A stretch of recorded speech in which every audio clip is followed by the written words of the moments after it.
Hello, everyone, and welcome to day 2 of William Mary's third annual Professionals Week. I am Michael Steelman, Director of Alumni Career Management and Professional Networks for William Mary, and it is my pleasure to work with each of you and all the William Mary members of this wonderful community to provide valuable career resources and professional events to enhance and strengthen our William Mary professional networks. Yesterday, we kicked off the week with experts addressing the challenges we all face this past year and how we must approach this year to accelerate in our professions. Today, we encourage our community to focus on lifelong learning and skill building.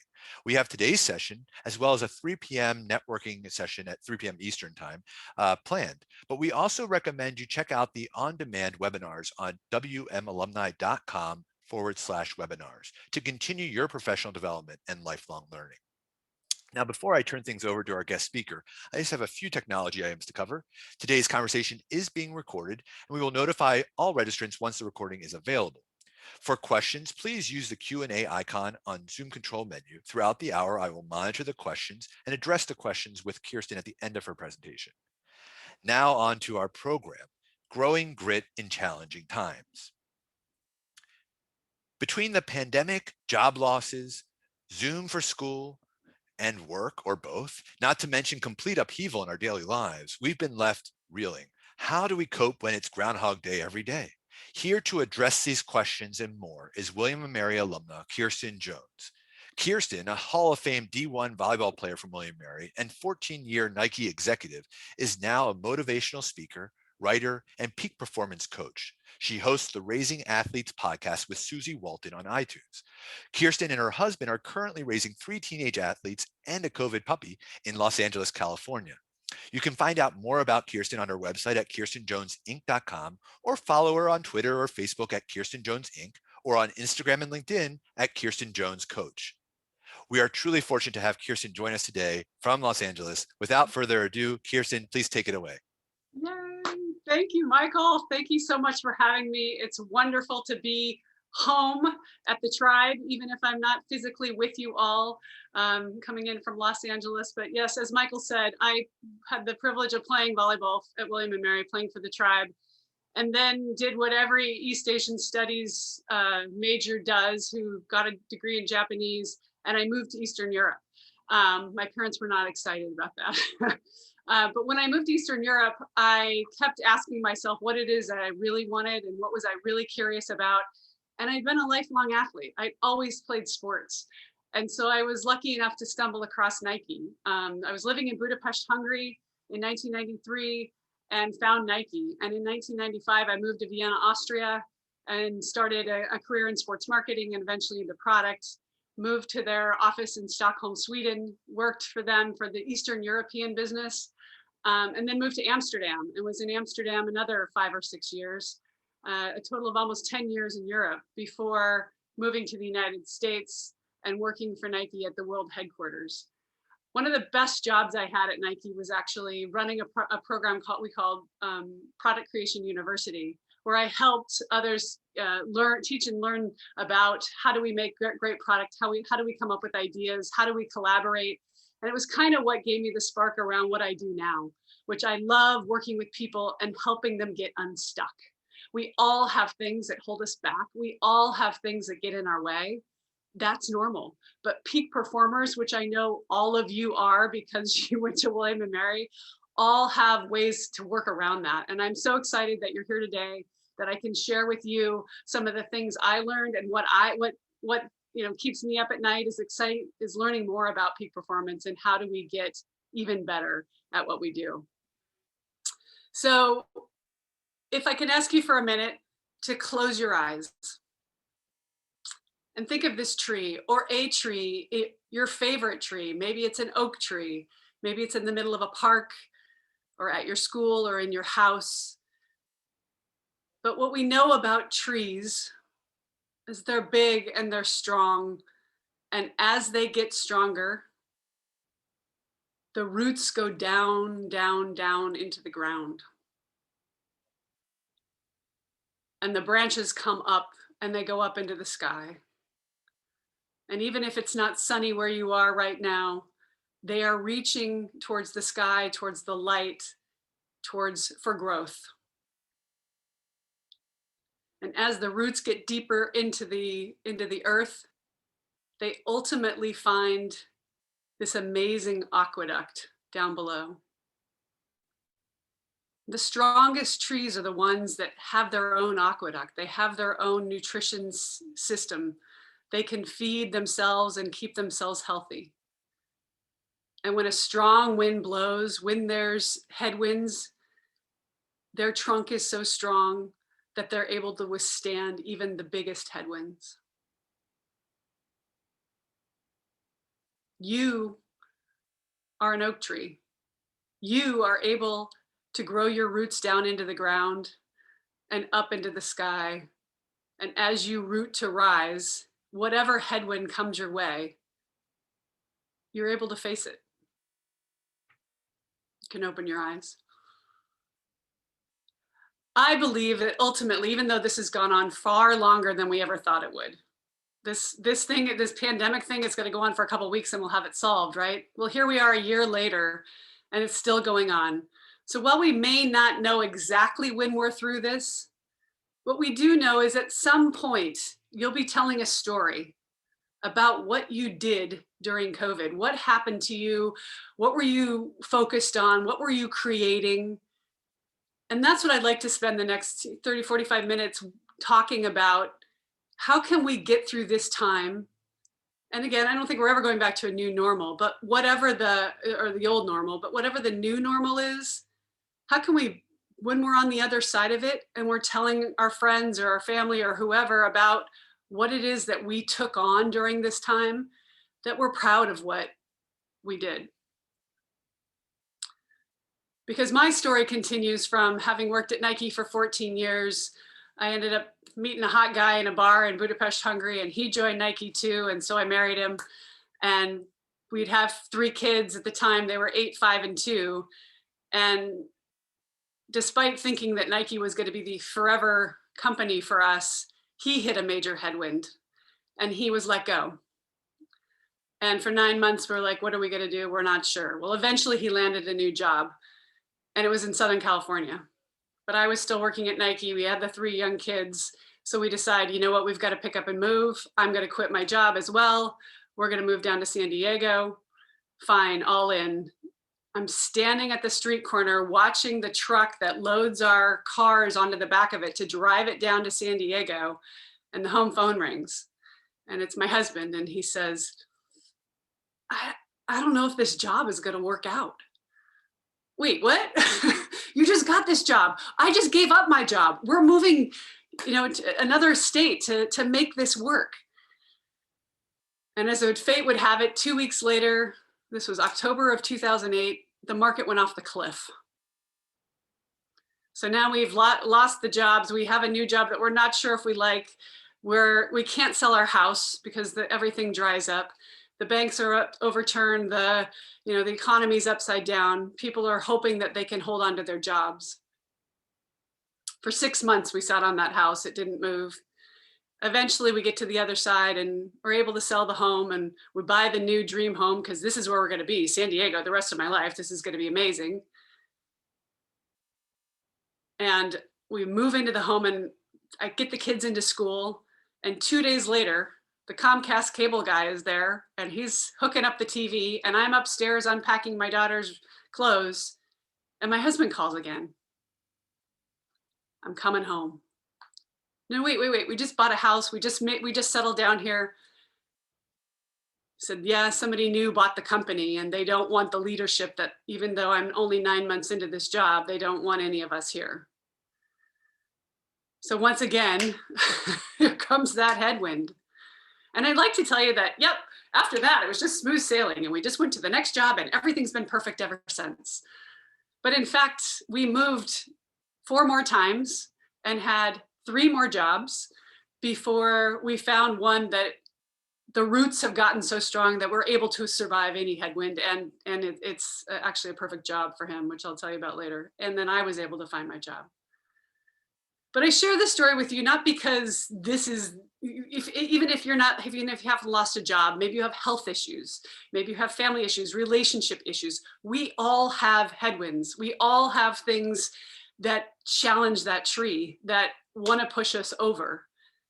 And I want to talk to you today about how do we handle, not if those things come, but when they come, how we can deal with them in the most effective and positive way, so that when we're looking back telling the story on that funny ha ha, the cars drove away and we didn't know if we had a job or not, sounds funny now, wasn't funny at the time that it happened. Angela Duckworth, who's a University of Pennsylvania professor and has written the book called Grit, is kind of one of the foremost known experts on grit. And her definition of grit is passion plus perseverance for a long-term goal. So what are those things that you're willing to do, that you have this vision of what it is you want to go after? It's your ultimate concern, right? You care so much about it. You know, in this case, it was our family and figuring out where we could be successful, that you're willing to, do anything you need to do, even if it means moving to San Diego, or PS, our next move was to Buffalo, New York, because that's where the job was. Even when the stock market crashes, even when you lose the job, even when your destination and how you're going to get there isn't even clear. But when we figure out what it is we're really gritty about, then those are the things that we become very passionate about. There's a brand new book out by Stephen Kotler. If you've ever read The Rise of Superman, he has a new one out called The Art of Impossible, and he's one of kind of the foremost experts on peak performance. And he talks about goals, and goals being what all peak performers have. That's what drives them. And it's figuring out what those goals are that you can then determine how much grit you have, per each goal.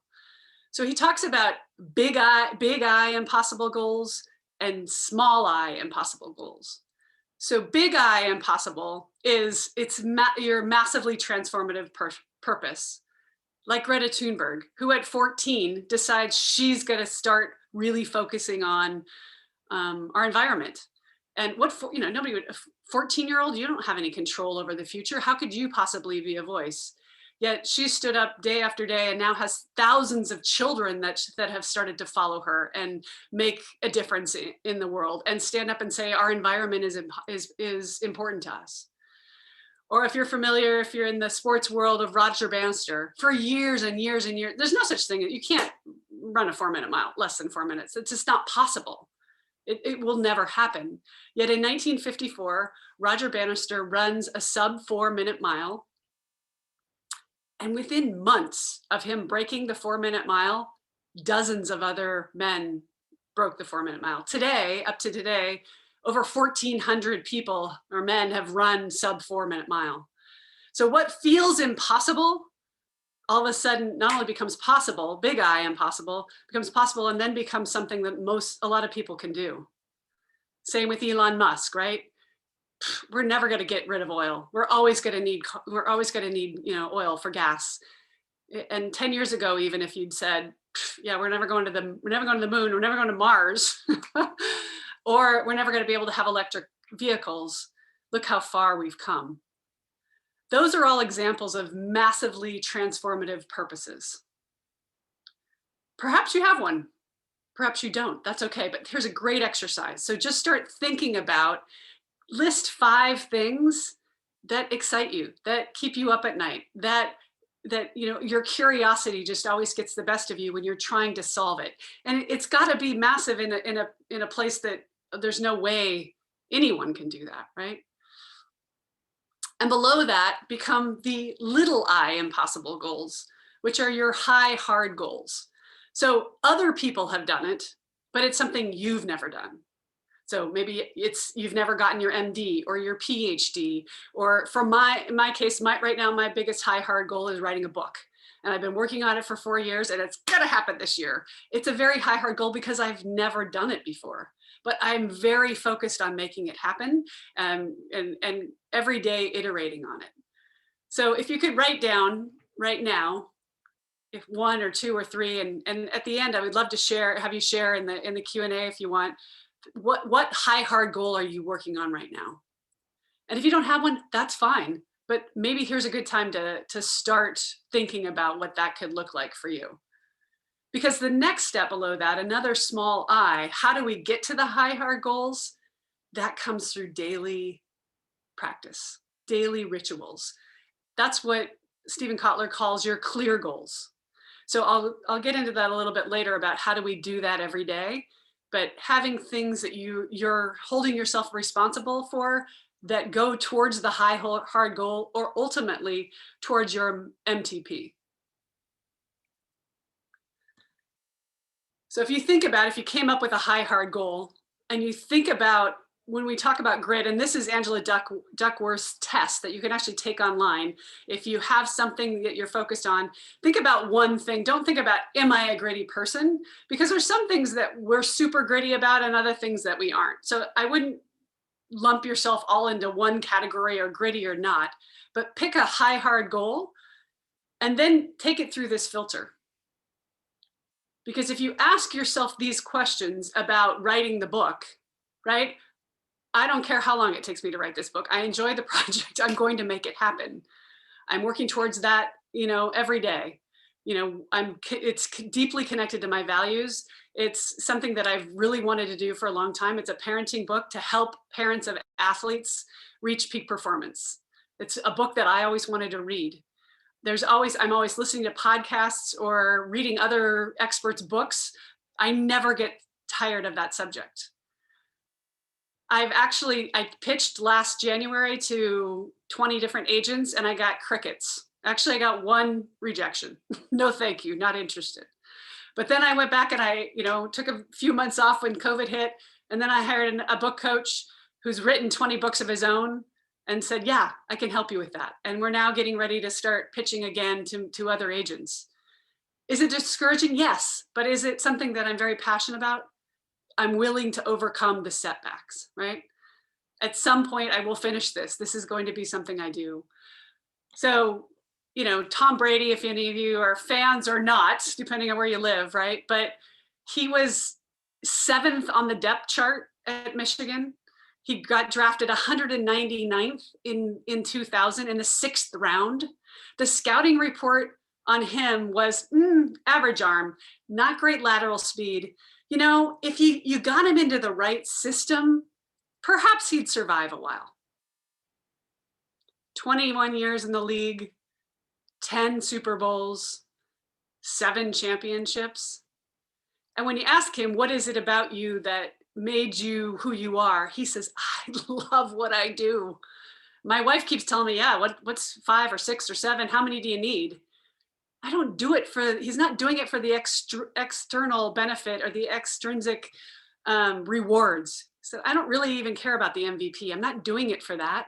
I'm doing it for my teammates, for the love of the game, for the chance to get up every day and compete. Well, how long are you going to do it for? I'm going to do it as long as I possibly can.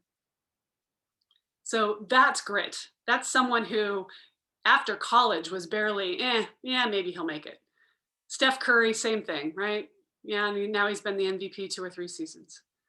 So those are great examples of grit. So I want to share with you 5 different ways that we can help hone in on, if you have a hard goal, how do we how do we execute that, right? So first of all, it's clarifying what it is. The more specific you can be, the more, it's not just make $1 million or get the dream job, but what does that mean to you? What do you do? What are you going to do? How, who, why? So for me, it was, there was a guy who's written 20 books. Why not talk to him? Clarify who can help me. Get your resources. Do your and I also found I'm a volleyball player and I was a basketball player. I like team sports. I like collaboration. So I realized I need a partner. I need somebody to work with on this. I'll be much more successful if I have somebody not only holding me accountable, but someone who I can collaborate with. So clarifying what it is you truly want. So think about that hard goal you set, and what is it that you need to do in the next 10 days, 30 days to clarify what that means to you and how you would go after that. Second of all, care or self-care. Our ancestors every day worried about this guy, the saber-toothed tiger, whether they were going to be able to eat that night, whether they were going to get eaten that night. So we have a fight or flight trigger in our brains. Thankfully, we don't have to fear the saber-toothed tiger anymore, but we have the same autonomic response to stress. And we all, like we talked about, we all have stress and different types of stress. And how we choose to respond to it is what dictates how far we'll go and how we'll go in joy or pain, or will it be frustrating? Will we be happy as we do it? I think today's version of the saber-toothed tiger is that device that we all have in our hands 24/7 from the moment we wake up till the moment we go to bed. And the deeper we get into it, the more angst you have. And, is it FOMO? Is it, you're not getting done what you're supposed to be getting done? But think about, what is it that you can do? So here's another little challenge for you. Tomorrow morning, don't turn on your phone for the first hour of the day. Get up, meditate, read something. Is it the Bible? Is it prayer? Is it whatever it is that keeps you grounded? But don't pick up the phone and start, worrying about emails. Go exercise, journal. We'll talk about that a little bit more later. But those are the things that keep us away from the saber-toothed tiger immediately thinking, if you wake up and the first thing you do is start answering emails and I got to get the day going. And, the people say, yeah, but I'm tired and I don't have time for that. Set your clock 30 minutes earlier. You priming your pump that way every morning sets your intentions for the day. And as you do that, less saber-toothed tiger, less problems when headwinds come. You're able to you have a plan for what you're going to do that day, and you're on your purpose and on your plan, which are based on your clear goals that you've set and your high, hard goals. As I mentioned, I have 3 kids. My middle one loves video games. And of course, as COVID broke out and kids couldn't go interact with other kids, and you felt like, what does it matter? It's great for them to have a chance to see their friends and talk to their friends. But what we started noticing after a little while was this look on this kid's face. This isn't my son, but this is the exact same look that he would have, which is, you get frustrated and you're just sitting there all day and you're not doing anything productive or creative for yourself. I like to call it the pandemic pout. So I said to him, what is something you can do, not in the video world, that could help others? Because number 3 is about contribution. So whatever it is you're doing, you're receiving. When we're in receiving mode, like on the phone, we get into our own head. The best thing you can do when you're feeling that way and you want to shift your mindset is to figure out how to flip the script and to give back. So this is my son Parker on the left with Kawhi Leonard when he was 9 years old. And this is Parker in the middle in our driveway with the next door neighbor boy who's 9 and wants to learn how to play basketball. It's always been Parker's dream to play basketball. And here he is teaching the little neighbor boy. Every weekend he comes over, Jordan comes over, and they shoot hoops, and Parker gets to teach what he's learned. And on the right side, here he is in a Tribe shirt. Wouldn't that be amazing, right? That's his dream, is to play in college. But when he's happiest when he's playing, when he's creating, when he's contributing. We all are. And that's what, again, during this time, flashback to 2008, when the market goes off the cliff, everybody says, oh, well, let's just get in the fetal position. Business is down. There's nothing that's going to go right. All of these companies were created between 2008 and 2010. So when things were at their worst. So when is a great time to be creative? Right now. Figuring out what it is there's no better time to get clear on what it is you want and what you desire and start moving in that direction. So how do you do that? Taking those goals, taking those high, hard goals. What are you creating? I love seeing these things on the nightly news and on, and highlights of other people's pages about people are getting really creative in stressful times. This boy, Colby, saw kids without desks. And in the month of August, I think he made 40 desks for other kids. He got creative in solving a problem that he saw existed. There's another group of women who the woman said, my love language is food. And wouldn't it be great to get a nice warm meal, even if, for others who can't afford it. And so this woman became it's called Lasagna Love. And you can become a Lasagna Love mama, and mothers and fathers are getting their kids involved, and you're making lasagnas and you're giving back and you're contributing, right? And you're creating. We're so much better when we're creating.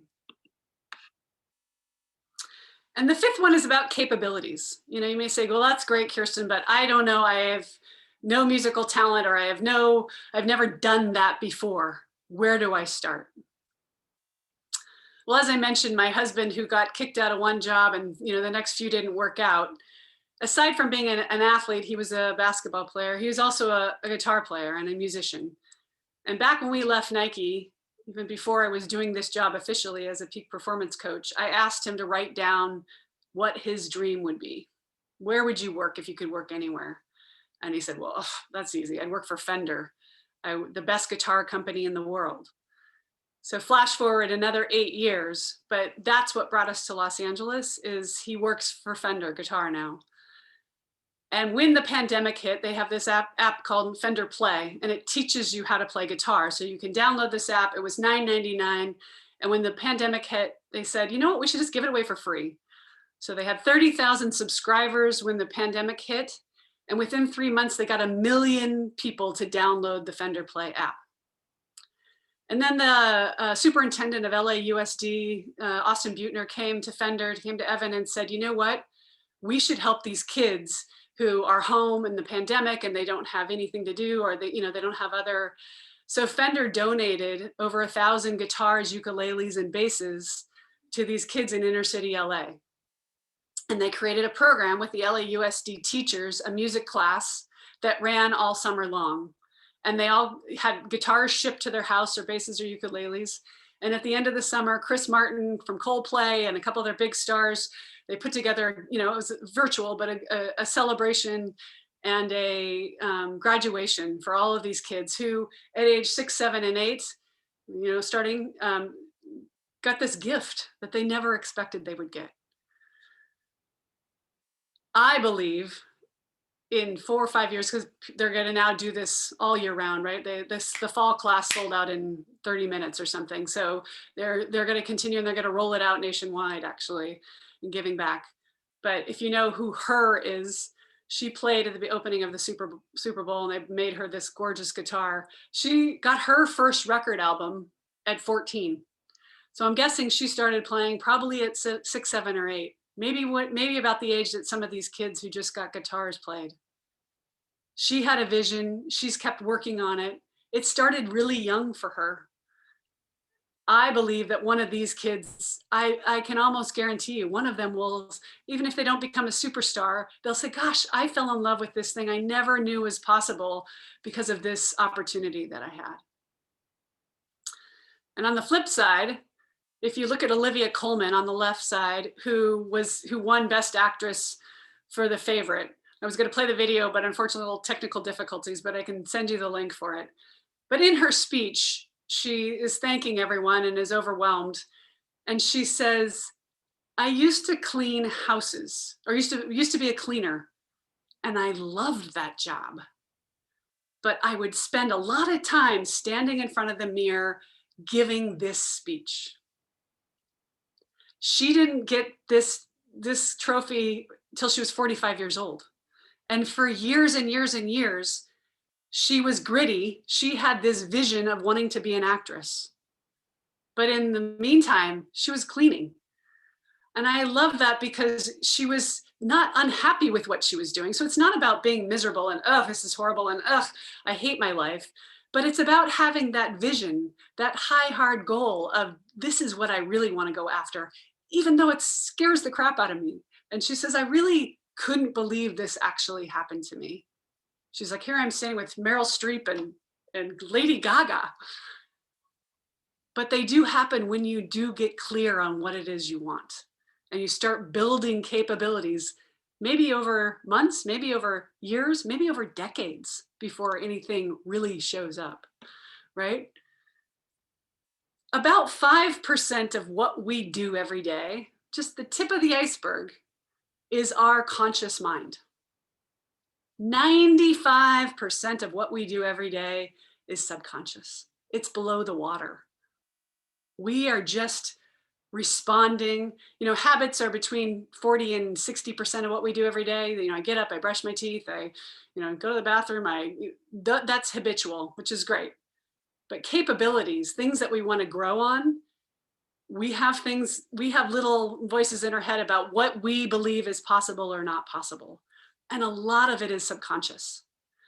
So getting clear on what it is you truly desire, even if it scares the heck out of you.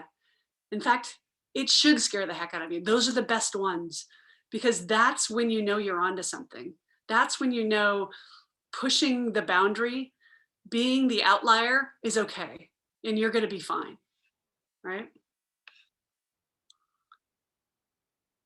So if we think about any of the goal, the goal that you wrote, again, take it through this filter of clarity. How clear can I get on it, what it is I want? And if you don't have clarity, that's okay too. Then phone a friend, find somebody everything is figure outable.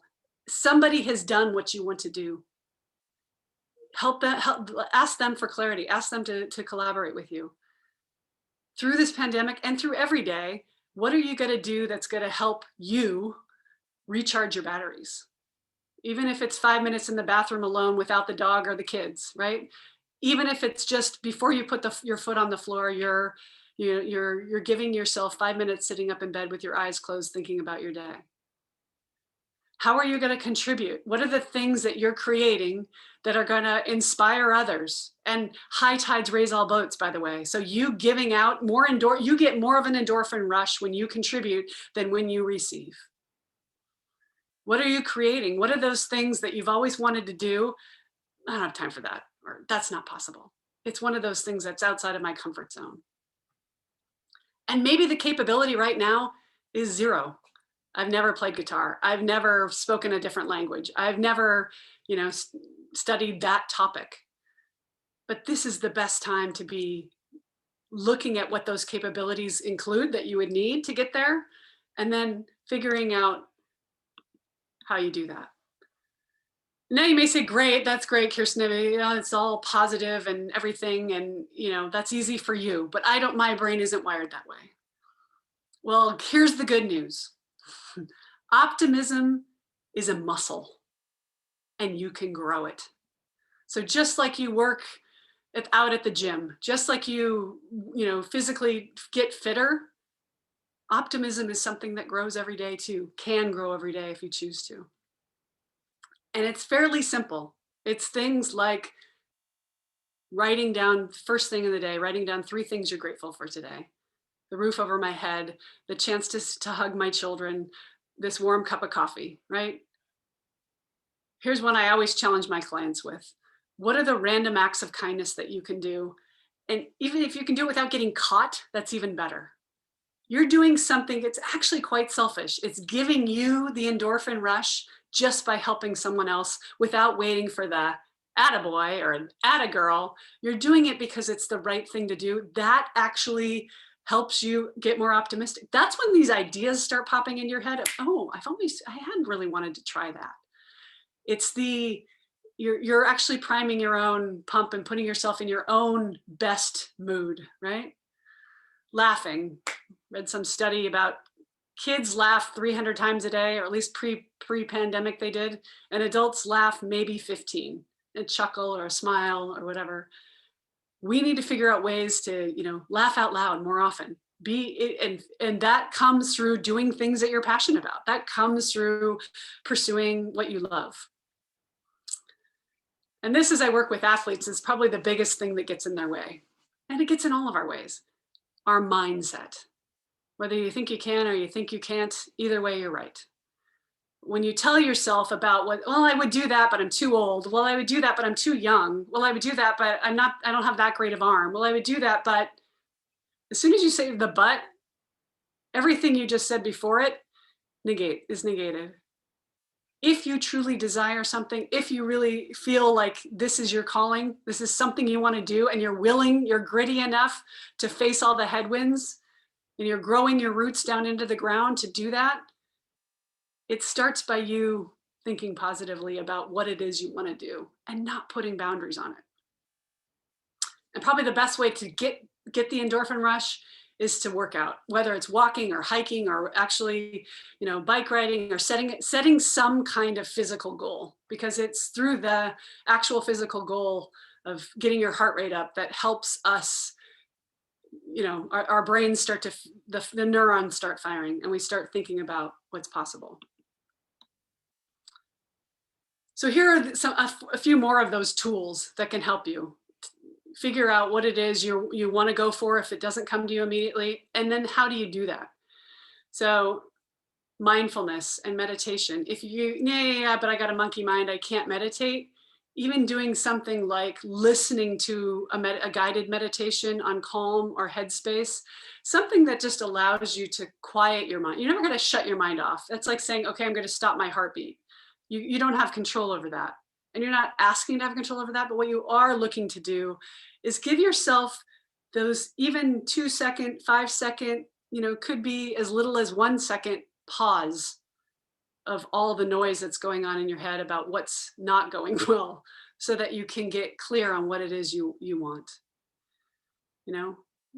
Talk about some of the most successful athletes too. They talked about themselves in the third person and they say, I know it's going to work out. How do they know? They don't know. But what they have is optimism about who they are. Things are always working out for me. Find a mantra that you can say every day. Put it on a Post-it note. Put it on your bathroom mirror. Look at it every day. Say it 10 times a day. Say it as you get up in the morning and when you go back.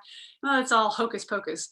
It sounds like it is, but it actually is shifting your mindset as to what you think is possible. Same with I am statements. Seeing yourself finishing this project, this goal, I am being interviewed on the Today Show about my book. Right, Kirsten, sure. If you say that out loud and your brain doesn't know the difference between you thinking you want to do something and you having already done it.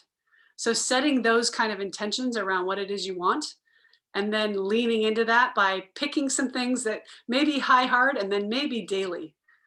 Right? So daily journaling, I'll talk about that a little bit more, and your rituals. So habit stacking. James Clear wrote this book called Atomic Habits.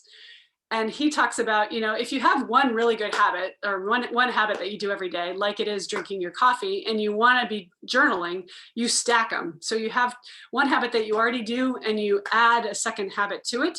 And then that gets kind of clumped on to like little Legos. They get stuck together, or you want to exercise every morning. So I put my shoes out at night. I walk over. The first thing I see are my shoes, and I put my shoes on. And that's kind of how over time you start building new habits. He also has a great rule called never miss two. I journal, but I do it one day and then I don't do it for 3 days. If you miss one day, oh well, but your goal is never miss two. So if you want to create a new habit over anything, but in this case in journaling, you get up early that morning, you have to be somewhere so you don't get a chance to do it. The next day you come back to it. Even if you only did it 50% of the time, even if you missed every other day, that's how you start to build the new habit. And over time, I'm now on page 872 of journaling. Have I done it every day? No, for the last 2.5 years. But when I do it and I come back to it, it's now hardwired into my morning ritual, my morning routine. This one, your tribe of 5, no pun intended, but who are those people who inspire you? Who are those people you're listening to? Who are those people that are collaborating with you? P.S. It may be people that aren't even alive, people that aren't even real, but maybe it's a podcast or a movie, a character from a book that you read that you just resonate with. Your tribe of 5, and you can picture yourself sitting at a dining room table and talking to those 5 people. How would they advise you on what it is you're creating? Those people have all done it. They have the knowledge. Getting the inner knowledge, from people who have gone before you. And now with the internet, you can do that without even having to speak to them. You can, read their books and download their podcasts and all of that. And then probably the most important is getting rid of the stuff that isn't serving you. Yeah, I'd like to do this, but I have you don't have enough time? Or are these relationships where do you have that friend that, and every time you talk to him or her, it's negative, and I don't want to, nothing's possible. And you get off the phone and you think, well, I guess I'm overthinking it. There's no way this is going to happen for me, right? Release those people. You may still have them in your life. They may be a family member. You may not be able to fully cut them off, but don't allow them to be vampires of your energy and take from you. Cleaning out your email, cleaning out your closets, spring is around the corner. Purging out clutter in your life, whatever it is, will help you, give you space to go after what it is you truly want. So I mentioned these are two of the I think two of the better meditation apps, but try it. Try it this week. Think about, spend the next 5 days, give yourself a goal. I'm gonna, try the mindfulness for a week and see how it goes.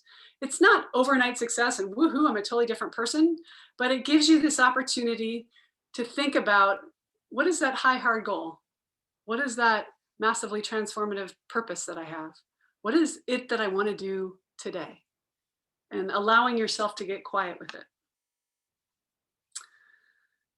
I think one of the biggest things that people ask me about was, it's so hard, and how are we going to get through the pain, and as humans, we're wired to avoid. You're either going towards love or fear, right? Those are your two drivers, and most of the time we choose fear. As I said in the beginning, we're hardwired for negativity bias. But I want to share this little story with you of this little boy who found a caterpillar in the backyard, and he brought it into his mom, and he said, Mom, can I keep the caterpillar? And she said, sure. So he put it in a jar and he put the twigs in it, and he waited and he waited. And a few days later, he sees the chrysalis, the cocoon, starting to open. And she sees him go sprinting out of the kitchen and outside, and he's gone for minutes. And when he comes back, he's crying, he's sobbing, and she says, well, what happened? He said, well, I saw the chrysalis opening, or the cocoon opening, and so he couldn't quite get his wing out, so I ripped it open for him so he could get out. I wanted to help the butterfly, but the butterfly died. He couldn't fly. His wings weren't strong enough. And I think that's such a great metaphor, because we need to struggle a little bit. And just because it isn't happening for you doesn't mean it isn't meant to be, doesn't mean it's not, something that is worth going after. It just means it's going to take a little longer. And in order for that butterfly to really spread his wings and really soar, he needs to struggle. We all need to struggle. And I realize there are variations of struggle, but I just leave you with that, because I think when we start to struggle, we think, oh, well, this is not the way it's supposed to go. Well, I guess that wasn't a worthy goal. And that's not true. If it's important to you, if it keeps coming back in your head, if it's something that you think, gosh, I really need to scratch this itch, and I'm willing to wait, no matter how long it takes to get there, the strength comes through the struggle. So in closing, here we are a year from now. We're having this, professionals week, maybe again online, maybe in person, but I come up to you and say, wow, what's going on? And what happened in 2021? What's the story you're going to tell me? What did you go after? What totally scared the crap out of you and you did anyway? Those are the things that I love to help people with. Because we all have a story we want to tell, yet we all have a little inner voice that says, that's not for you, that's only for them. But I'm here to tell you that's not true. We all have gifts, and we all are capable of doing far more than what we think we are. So I encourage you to embrace the suck of the pain of not knowing, of the discomfort of it not coming easily, and being willing to listen to yourself, to what you truly want, and to get clear to make that a reality. And so with that, I would love it. I don't know if anybody has shared, and Michael, maybe you can let me know if anybody has put any of their high, hard goals. If you're willing to share in the chat, if you have one, I would love to hear. And I'm also open for any questions or comments or feedback. Well, Kirsten, first off, thank you. That was a terrific session. Really got me thinking, at least. I personally wrote down a lot of notes. Not ready to share all of them right now. I got to process it a bit, like many of us probably attending. And so as a reminder, we've recorded this and we will distribute this to everyone. So you can soak in some of the notes that you've obtained from today. But we do, there was one comment earlier about a goal that somebody is planning to do a women's mentoring program at their work, which I think is a terrific goal. So I'm sure you would be thrilled at that. Bridget mentioned that. So if others want to put anything into the chat, I'll highlight those. But there is a question. You covered it a little in some of your examples, but I think overarching psyche during this incredibly difficult year. I mean, this was, as we talked about yesterday, this was not just one issue we dealt with. This has been an issue after issue after issue throughout this year. And it's been hard to find that foundation, find that ability to focus clearly and with some positive hope. But you've obviously been pursuing it with your writing. You've been pursuing it as a great parent, all the many things that, bring joy to your life. So how have you been doing that a bit personally, and sort of what has been your overarching psyche during this year? Oh, wonderful question. Yeah, total transparency. There are some days when you're like, I'm staying in my sweatpants. I'm not, like there are days that you don't feel like doing anything. You don't feel like going after it. And particularly when there are headwinds like this. But I do have a very strong daily ritual practice of getting up. I meditate for 20 minutes. I journal for 20 minutes. And the clear goals, which I write every day, are 5 to 7 things that I'm going to do today in service of my high hard goal, and in service of just, whatever, being a parent as well. So maybe not all of them are towards writing. Some of them are towards my business. Some of them are towards life. And what can I do, every day? In fact, I had to get up early today to make sure that the puppy had a run so that she wouldn't be bothering me while I was doing this, right? So there's some realities of things that you just have to do, but then also weaving in things that are the wanna-dos and the things that you say, oh, I'll do that later. We can't afford to do that now, but we pivoted and we work out in our driveway now. Like, obviously we're not going to the gym. So, and I go hiking all the time, but what are those things that self-care that you can do that help shift from when you feel like you don't have any time and you don't have the capabilities of doing it? Little itty bitty, it can be the cup of coffee. It can be the 5 minutes of meditation. Not every day is about being able to, whatever, go to the beach or go skiing or whatever your big time getaway is, right? I mean, on a personal note, I've, as a musician and obviously as a Fender spouse, I have found that, just a little exercise of my art of some type of music, whether it's sitting at a piano just for 10 minutes to clear my brain. And it's an action I would have done 2 years ago or 20 years ago. I believe exercising your creative mind is so important. And I think your writing example is a great journal action to do every day. And so I just encourage that. Exercise is we know it's good for us, and it's also great for your mind and to get you thinking clearer. And that's what's really hard right now, I have found, is just getting that focus more than ever. It was not easy for some of us prior to this year, but even more so now, to find that focus. And sometimes you just have to step away from the computer, or Yes. in fact, you have to step away from the computer. If you're sitting at the computer for too long, it's not healthy for you, and it's going to limit your ability. And I think And that's, those of you who yeah. those of you who have kids, a lot of these kids are on Zoom all day. And I've had several clients who are like, I realize I'm not paying attention. I realize that when I'm supposed to be taking the test, I'm not taking the test. and really encouraging them too to make sure that they're moving their bodies, because that's not normal and it's not healthy for them to be sitting there all day. And it's really hard when we're asking them to focus for 8 hours. That's just not what, whatever 8, 10, or 14-year-olds should be doing. So the creative outlet of whatever it is, exercise or writing or playing, or is so important. Absolutely. And so we do have a question here. I'll get back to the questions. I just had to share that comment because I think it Thank was you. so fitting for what you had said earlier about my personal need for the arts and so forth.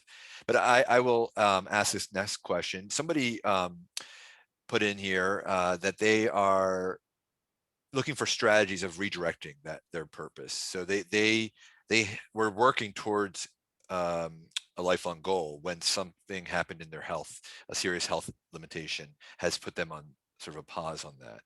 But they're looking for ways to look towards it in a new direction and sort of a new way of approaching it. What recommendations do you have for somebody that may have that hurdle to figure out and to they're focused on a goal, but the goal may not be as capable given certain circumstances that have come in their way? Okay, wonderful. Thank you for asking. And I'm so sorry about your health issue. Um, Usually, when those types of things appear in our life, again, whether it's a death of a loved one or we have a health issue, it's the universe or God or whatever you believe in's way of saying, you're going to pause here for a second and you need to focus on what's most important. And your health is obviously the most important thing. So while I would say don't give up on the goal, get clear, and maybe you already have done this and not knowing all the details, it's hard to say, but if you're obviously still in the middle of figuring out how to get through the health crisis, then that of course is where all your resources should be going. If you stabilize the health and you're feeling better about that, it's when you're on the other side of knowing, okay, I'm maybe, going to live with this forever, and I still have this other goal. So how do I get there? That's when you can start ideating, and I would say reaching out to other people who can help you. And again, maybe in the short term, it's small little things that you can do. Maybe it's nothing that is maybe you had a very big plan around how you were going to get to the goal, but little steps, little baby steps, and daily things that you can do. Again, sorry, not knowing all the details of what the issue is and or what the goal is, but trying to get as clear as you can on. And again, we all have headwinds, and this might be a tremendous one for you to overcome, but there might be something in the learning that you get through this headwind that also helps your goal too. Thank you, Kirsten.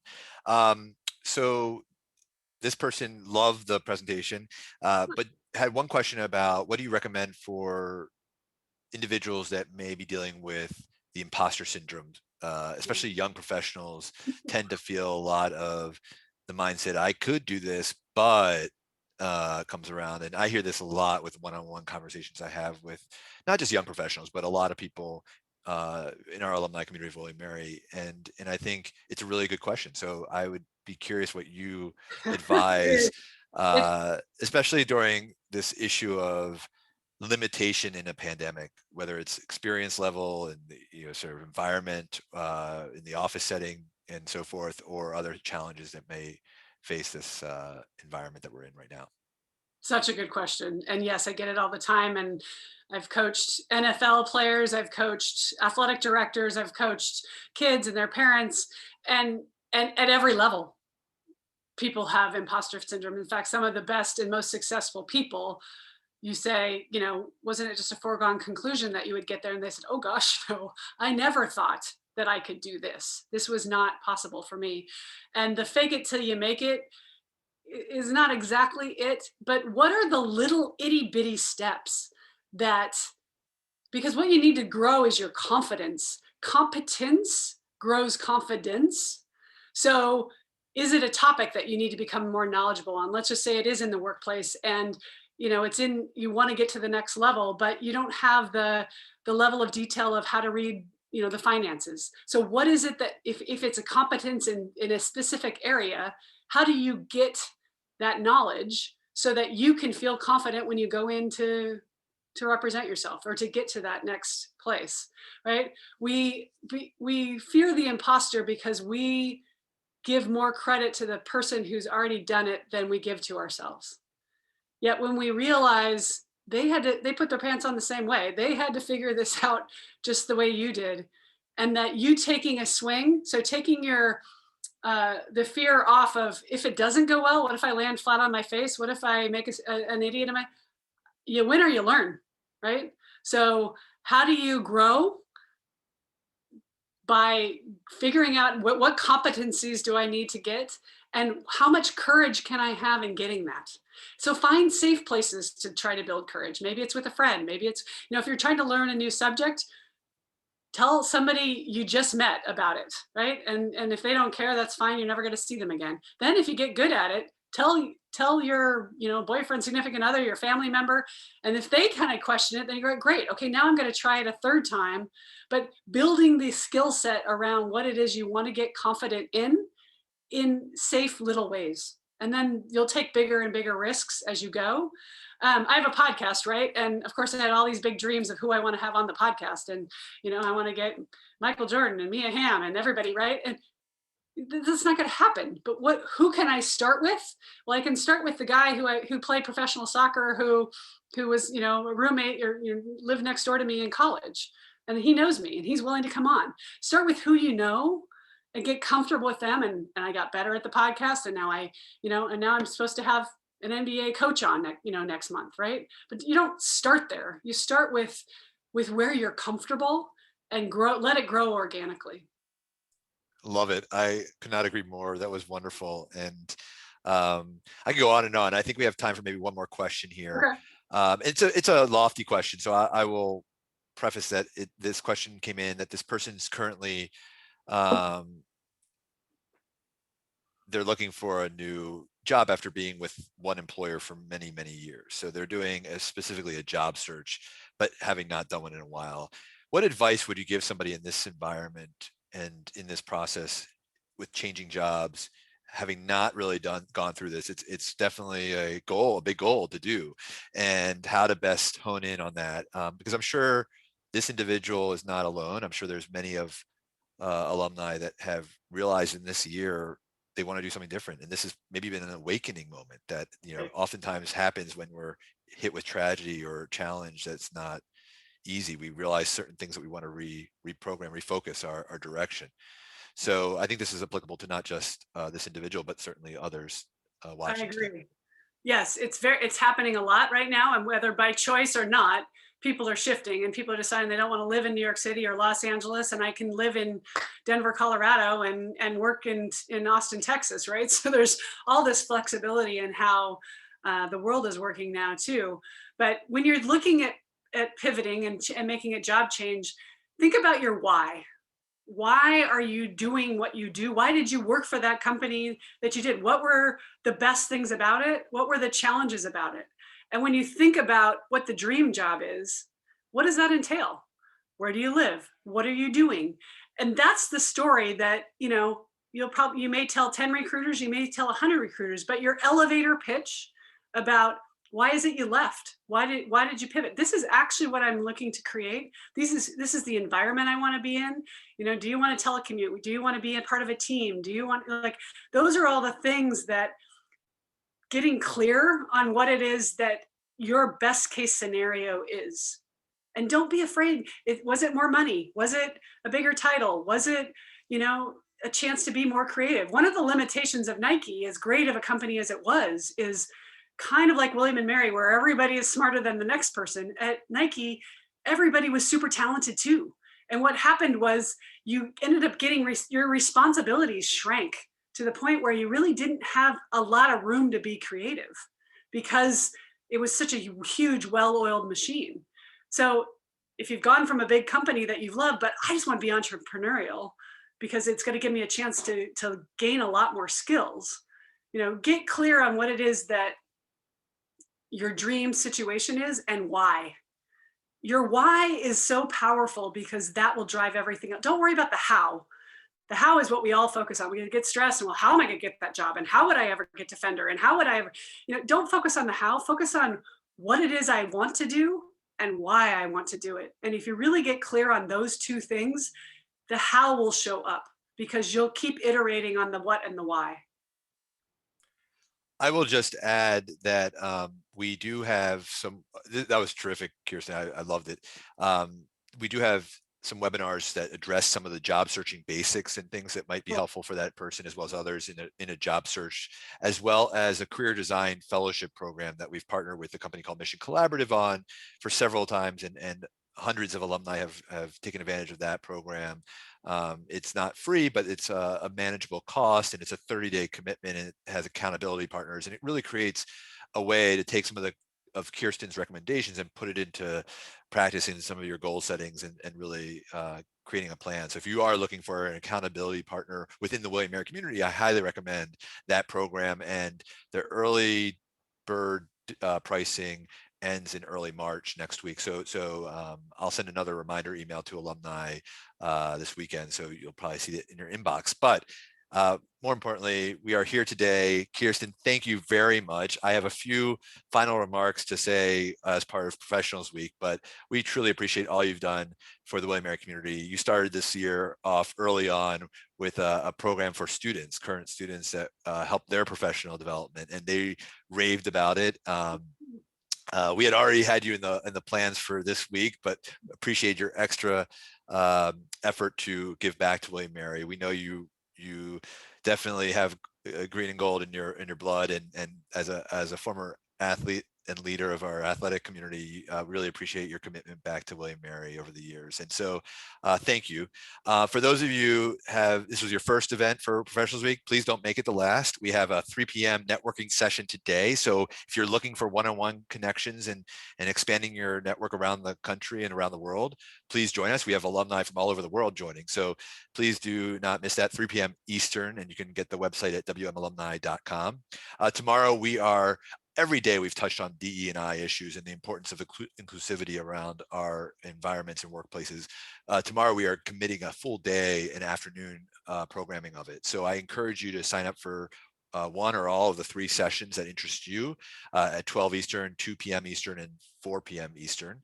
Following Thursday might be interesting for a lot of you that are looking to focus in on your job search or career search. It'll be a little bit more into restructuring that goal setting and so forth, specific on that topic of your career. And that begins at noon Eastern time.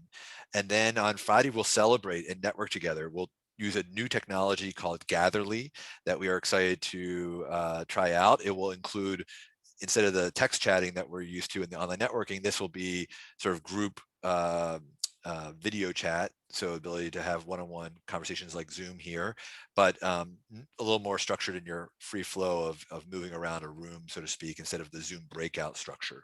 So check it out if you're interested. We'd love to have you join us on Friday to celebrate the week. And then the last call to action is really to please share on social media, reflection on what you've experienced this week so far, whether it's this session or yesterday's session. Please post on your social media outlet, whether it's Facebook, LinkedIn, Twitter, whatever it may be, hashtag WM Professionals Week. We'll be following those. We also are asking you to think about a member of your community that has influenced you in your profession, whether it's a professor, a classmate from William & Mary, an alumnus or alumna of William & Mary that has influenced you, or a student that you worked with that helped or mentored you mentored.